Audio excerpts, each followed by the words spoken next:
War isn't just about who has the most bullets, sometimes it's about who has the best imagination. 1861, the Confederate Army is exhausted, they are out of ammo, out of men, and out of time. They had nothing left to fight with, not even a single cannonball. The enemy was preparing for a final crushing assault. They were waiting for the signal to charge.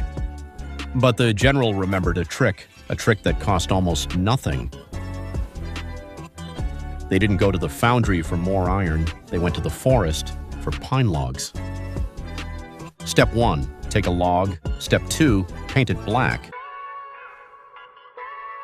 To an enemy spy through a telescope, these looked like the deadliest guns in the South. They called them Quaker Guns, because like the Quakers, they were incapable of violence. But the Union generals weren't laughing, they were terrified. Through their lenses, they saw a fortress bristling with heavy artillery, hundreds of them. The bluff was working. The enemy halted their advance. Instead of attacking, they waited for reinforcements. They waited for weeks. Every day the enemy waited was a day the defenders used to escape.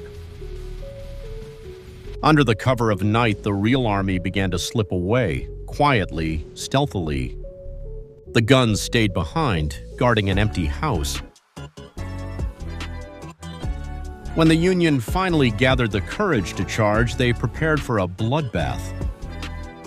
They leaped over the walls and found themselves face to face with a pile of pine wood. The mighty artillery was nothing but logs and black paint. The Union Army had been held back for weeks by a hardware store supply list. The defenders saved their lives without firing a single shot. He knew that in war, the greatest weapon isn't the gun, it's the mind of your enemy. This wasn't an isolated incident. Throughout history, Quaker guns have appeared again and again, from inflatable tanks in World War II, to wooden planes used to distract modern satellites. Because the most expensive radar or telescope still has to report back to a human brain.